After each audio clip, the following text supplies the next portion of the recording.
Daqui lazerul fizikis daqui lazerul fizikაში ატარებს ერთ-ერთ ექსპერიმენტს. როგორც კი ესეც არა ეს ჩაზე ეს ჩრის ექსპერიმენტი არ არის თუ პირდაპირ ამ ექსპერიმენტზე მაგრამ თუ ეს საკითხი ამ საკითხებთან შეგიძლიათ ლაზერების ფართო გამოყენება აქვს და ერთ-ერთი არის ეწოდებული ჭრელი ლაზერების პარამეტრებს გააჩნია. ლაზერებს არის ძალიან ფართო გამოყენება დაწყებული ელემენტარული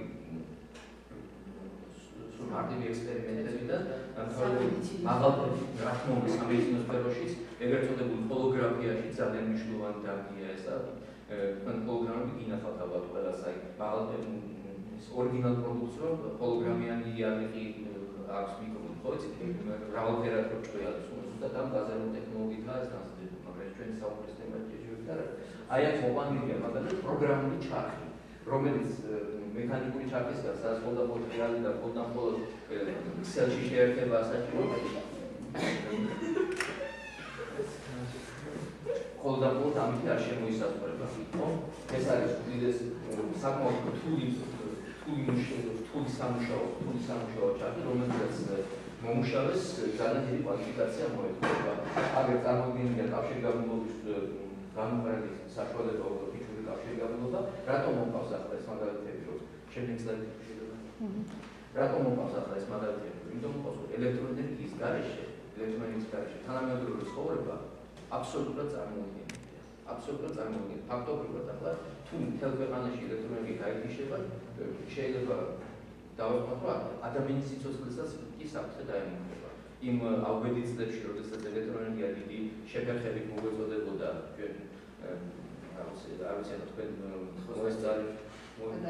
მოესწარით არა ახალგაზრდებს ნავთვრელს გასგიუდა მაინც არ ხართ მაგრამ რაღაცა ცოტა დისკომფორტი შეგვიძლია მასალა იმ შემთხვევაში კი როდესაც ახლა მასობრივად იშლოს ქონდა ადგილი მაშინაც კი მაგალითად საავტომობილები და ესეთი სტრატეგიული დანიშნულების ობიექტები როგორც იყო ყურის გახსნები მარაგდებოდა ელექტროენერგიით სამარაგო წყაროებიდან წარმოიდგინეთ ისინი თუ გათიშულიყო რა მდგომარეობა შეიძლება რა მოგეთ აი აქ წარმოდგენილი მაქვს აი თქვენს ყურადღებას მინდა თანამედროვე სტანდარტული საცხოვრებელი სახლის სტრუქტურა რომელიც თავიდან ბოლომდე არის ელექტროენერგიაზე დამოკიდებული აი აქ ჭრილში არის წარმოდგენილი ეს ყველაფერი გათბობის ქვაბი აღრიცხავი მოწყობილობა რომელიც მოხმარებული ელექტროენერგიის აღრიცხვას აწარმოებს წყალმომარაგების სისტემა აბსოლუტურად ყველაფერს არის სარეცინო იქნება თუ ეს სამარაგოების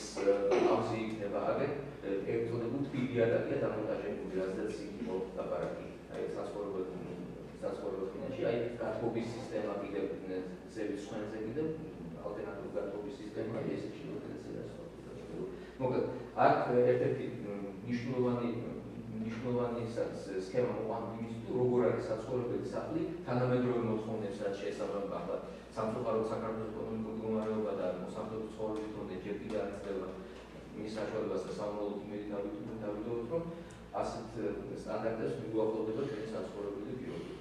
შემდეგი სლაიდში ახლა კი ბატონო სარგებლობთ ელექტროენერგიით მას ვიყენებთ ჩვენ ყოველდღიური მიზნებისათვის მაგრამ ძალიან რთული წარმოსადგენია და ეს სავალდებულო წარმოვიდგინოთ თუ რა გზას გადის ელექტროენერგია სანამ ჩვენ საფლებში შემოვა და სანამ ჩვენ ამ სიკეთით სარგებლობას დავიწყებთ. უპირველეს ყოვლისა ძალიან დიდი პრობლემა არის რა თქმა უნდა მისი გამომუშავება ელექტროსადგურების მიერ. აქ შემდეგ სლაიდზე მეცნიერმა ამის პროცესები აწერას და რომ ელექტროენერგია საჭიროება გამომუშავება, ელექტროენერგია საჭიროება ტრანსპორტირება ძალიან დიდ მანძილზე რომ იცოდეთ. ეს არ არის ის რომ აგერ ერთი კვარტის იქით ვიღაცა პედრებს აფრიალებდეს დაუშვათ და ეგრეთ სალენები მოგვეწოდებოდა ჩვენ. სინამდვილეში ელექტროენერგია ძალიან დიდ გზას გადის ელექტროსადგურებიდან ჩვენ საფლამდე. გარდა ამისა, როდესაც ელექტროენერგია ტრანსპორტირება მოხდება, მისი მიღება განაწილებაც საკმაოდ პრობლემატურია და მას დიდი მომსახურება ჭირდება და დიდი კვალიფიციური პერსონალი და ბოლოს ამ საბოლოო ეტაპი არის მისი მოხმარება და რა თქმა უნდა მოხმარებასაც ჭკუა ჭირდება, ხო? ეს ისე არ არის ეს განსაზღვრული რომ ავიღოთ და როგორც მოხასიათება ისე, იმიტომ რომ ელექტროენერგია სიკეთესთან ერთად შემდეგი სლაიდებზე გამოჩნდება ცუდი პასუხი იცის უდიერად მოპყრობის შემთხვევაში. შემდეგი სლაიდი ვისიებობა. აი, რაც შეეხება ელექტრონიკის გამომუშავებას. არ ვიცი დაკლა, საქართველოში თუ გინახავთ თქვენ რომელიმე თქვენგანს თუ გინახავთ კი სახეში კი ბატონო. დიდი კაი კასკადური ელექტროსადგურები, მაგათ ენგურგესი თუ გინახავს ვინმეს? მინახავს. გინახავს? სახეში ორ გამიქრული. სახესი ეს იყო ზემოაჭალის ჰიდროელექტროსადგური იყო პირველი ელექტროსადგური რომელიც თბილისში აშენდა და სხვათა შორის აი მაგ სახესი შეიძლება ერთი რამე აღნიშნო რომ როდესაც ეს ელექტროსადგური ააშენეს იმდენად მცირე იყო თბილისში ელექტროენერგიის მოხმარების დონე რომ ფიქრობდნენ საწავლოდ ამდენი ელექტროენერგიაო და დღეს რომ გადავხედოთ სახესის მიერ გამომუშავებული ელექტროენერგია თბილისის ტელევიზორებსაც არ აკეთება ტელევიზორების სიმძლავრესაც კი არ აკეთება ამდენად დაიზარდა მოთხოვნილება აი ეს არის უდიდესი აშხალის საფუძველზე დამყარებული ელექტროსადგური, რომელიც იყენებს ხელოვნურად დაბურებულ წყალსა და დიდ სიმაღლეზე ვარდნილი წყლის ენერგიას. აი მას შეიძლება ისე დამაჯერებლად გამოვიყურება ამ სლაიდზე, მაგრამ პირადად რომ ნახოთ, ეს საქართველოა? არა, ეს ენგურგესი არ არის, სხვა სადგურია, მაგრამ ენგურგესიც რომ ნახოთ პირადად თქვენ, ხომ? გაოცებული დარჩებით რამხელა მასშტაბებთან გვაქვს საქმე და რამხელა სიმაღლით და რამხელა როგორი ნაგებობაა იგი, რამხელა მასშტაბების და რა ვეებერთელა ნაგებობაა ის. იმიტომ რომ წყალს სჭირდება ძალიან დიდი სიმაღლიდან ვარდნა, რომ საკმაოდ დიდი კინეტიკური ენერგია შეიძინოს. კინეტიკური ენერგია მე მგონი ყველა მიცით რა არის, ეს არის მასის ნამრავი სიჩქარის კვადრატზე და ნახევარი, ამ ნამრავის ნახევარი, ესე იგი წარმოიდგინეთ, რომ მოძრავის სხეულის ენერგია ჯერეთ მის მასაზე დამოკიდებული. წარმოიდგინეთ ახლა სად ერთ იმავე სიჩქარით ადამიანის გაჩერება, მოძრავი ადამიანის გაჩერება და თამაზის გაჩერება წარმოიდგინეთ, ხო და განსხვავება სიჩქარეზე კიდევ მეტად არის დამოკიდებული ეს ყველაფერი, ხო და სიჩქარის კვადრატზეა დამოკიდებული. აი მოძრავმა სხეულმა სიჩქარე მაგალითად 3-ჯერ გაზარდოს, მის ენერგია 9-ჯერ გაიზრდება. აი მასა რომ ისი 2-ჯერ გაიზარდოს, მის კვადრატჯერ არა. უბრალოდ პროპორციულად გაიზრდება, ზუსტად 2-ჯერ გაიზრდება რა. ზუსტად აქაც არის საქმე, რომ გარდა წყლის მოცულობისა, აი რაც მეტი მოცულობის წყალი ვარდება, მასა იზრდება, მაგრამ რაც მეტი სიმაღლიდან ვარდება, გრავიტაციის კანონის თანახმად, რაც ვარდნის სხეულის აჩქარება, ხო ვიცით რა არის, იდეალურ შემთხვევაში თუ ჰაერის ნაყოფას არ გავიყვანსდენ, ჟეს შესახებ მეტი გაგიგიათ არა, ეგრეთ წოდებული თავისუფალ ვარდნის აჩქარებაზე, რომელიც დედამიწისთან სიახლოვეს არის 9.8 ნიუტონი კილოგრამთან, ან მეტრ წამ კვადრატთან. კი ბატონო, ამაზე გვექნება საუბარი. ჯერ თავარი არის ის, რომ მეტი სიმაღლიდან გადმოშვება ამ წყლის ნაკადის უზრუნველყოფს იმით, რომ ჩქარი წყლის ნაკადი ეცემა ძირს და აი ძირს უკვე მას ელოდება მთელი სისტემა მოტრიალე ტურბინების უკვე. რა თქმა უნდა, იქ უკვე ამაზეც როცა საუბარი გვექნება, ამაზეც კონკრეტულად ვახსენ, თავარი არის ის, რომ ერთმანეთის მიმართ დატრიალდეს მაგნიტი და გამტარი.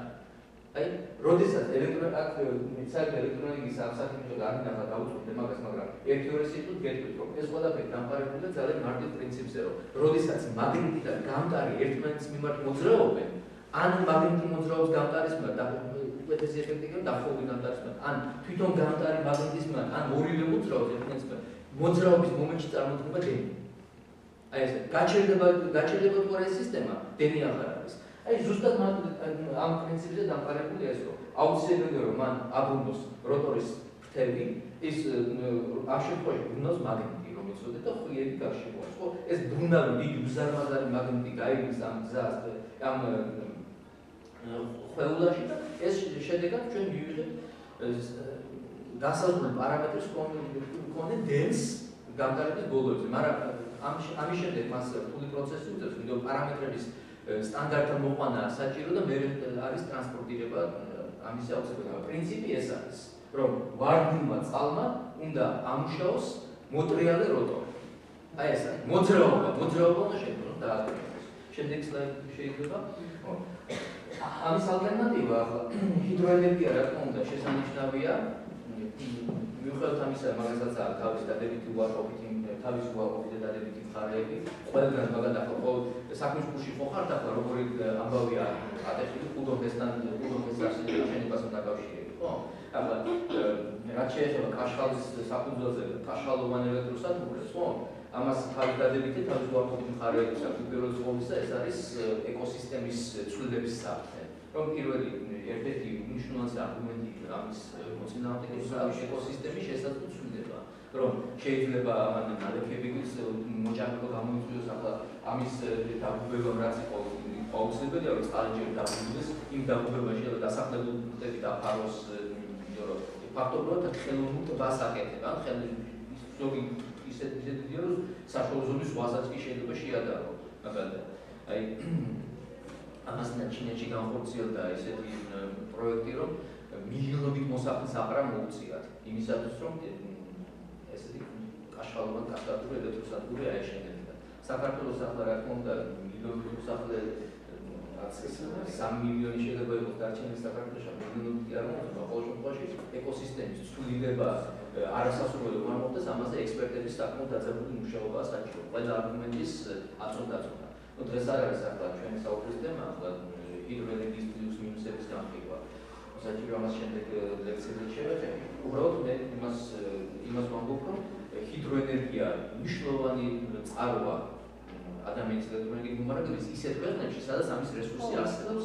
რა თქმა უნდა, ახლა არაბეთის ქვეყნებში რომ ჰიდროენერგიაზე გააკეთო აქცენტი, ეს აზრის მოკლებული იქნება. იმიტომ რომ ახლა ჯერ წყალი არ არის, მეორეც ჯერჯერობით იმათ ნავთობის რესურსი აქვს ისეთი რომ საფრთხე ენერგო შიმშილი არაბულ ქვეყნებს უახლოესი წლების მანძილზე არ არის. აქ არის მოყვანილი ერთ-ერთი ალტერნატივა ელექტროსადგურების, ეს არის ვირტუალური ელექტროსადგური. ახლა აქაც როგორც ვირტუალური ელექტროსადგური არის მოყვანილი ატომური რეაქტორი, ეგრეთ წოდებული, რომელიც რადიოაქტიური ნივთიერების დაშლაზეა დაფუძნებული. ამის ქვევით მე იქნება თბო ელექტროსადგური საქმეობისთვის შეიძლება, მაგრამ ამათ ორივეს რა რთულად არ უნდა გამოიყურებოდეს ერთი მარტივი პრინციპი აქვს, უბრალოდ სამივესაც საფუძვლად ყველა მათგანმა უნდა აბრუნოს როტორი.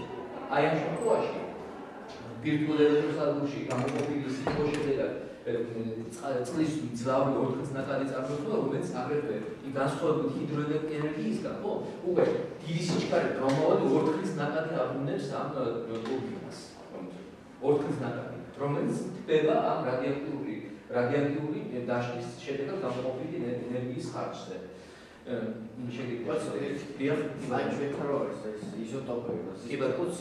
იზოტოპების ინსტიტუტში სულ სხვა რაღაცა პროცესი ვირტუალური რეაქტორი იქ არ არის.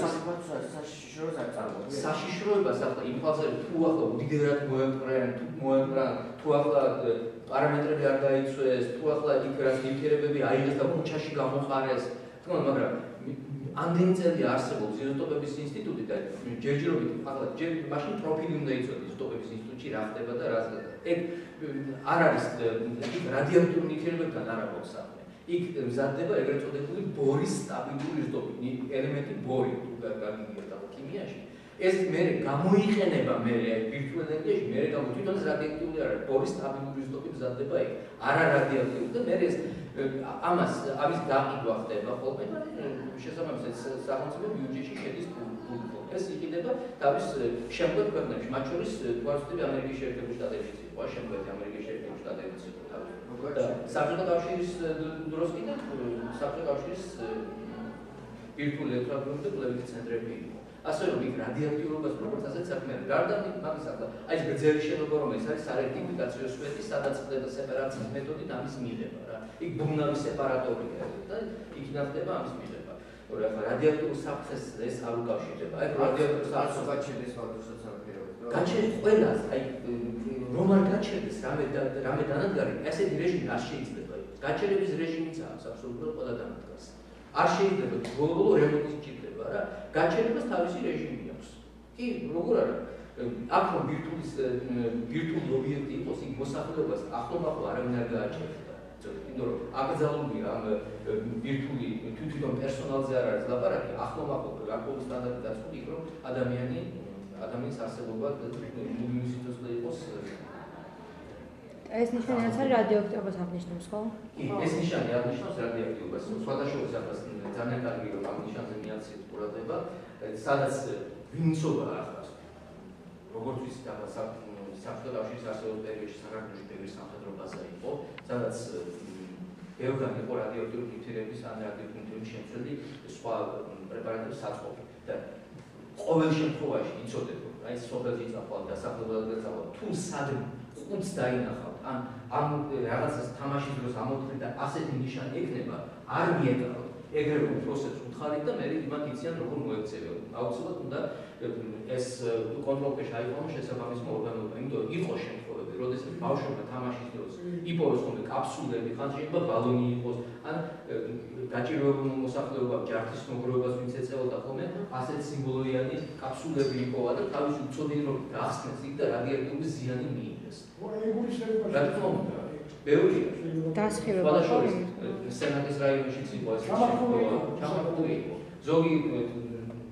ზოგი რუსის სამხედრო კიდე როდესაც ბაზა მიდიოდა ბოროტები დაკეთებდნენ და დასახლებულ ადგილებზე ფლავდა ამას, ხო იმის იმედით რომ ვიღაცა აღმოაჩნდა ბოროტ ადამიანს რა გამოხობს და რა ამ დედამიწაზე. და უბრალოდ ჩემი განხილება და ჩემი ნეოლოგიური რჩევა ბავშვები იქნება რომ ასეთ სიმბოლოია რამე გულს რომ დაინახავთ, აგილი კაფსულას რომ დაინახავთ, არ მიეკავთ ხელით. ეს არის ძალიან დიდი საფრთხის შემცველი. ლიბოს სამხედრო ნაწილში მოხდა ესეთი ტრაგედია, რასაც ბატონი გიორგი გზავნის. საბჭოთა ნაწილი იდგა, მე ჩადგა ქართული ჯარი და რაღაც ხდიაბები მოხდა. კი, რა თქმა უნდა, ასე რომ ეს უსაფრთხოების ერთ-ერთი ზომა. აბა, როგორც ვთქვი, მე ჯერჯერობით ველაპარაკებით ენერგიის წყაროებზე. აი ახლა რაც აქ არის წარმოდგენილი ეს